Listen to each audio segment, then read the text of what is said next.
Ya, dunia saa hii inahitaji mwanamke aliyechangamka bro, kabisa. Mwanamke ambaye atasimama kwa mwanamke, mwanamke ambaye atasimamia nafasi yake, mwanamke ambaye hata mumewe akiyumba hatari zake sitaweza kutoka nje. Yes, huyo ndiye mwanamke anahitajika kwenye maisha sasa, lakini sio hawa wapiga picha wa makalio na kuposti. Hawa hawana lolote, hawa hawana lolote.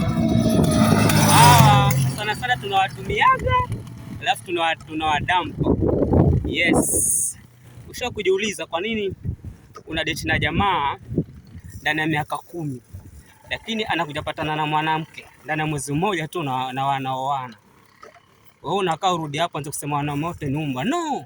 Amekuangalia kajua kabisa wewe how deserve. Yes, wewe how deserve kabisa.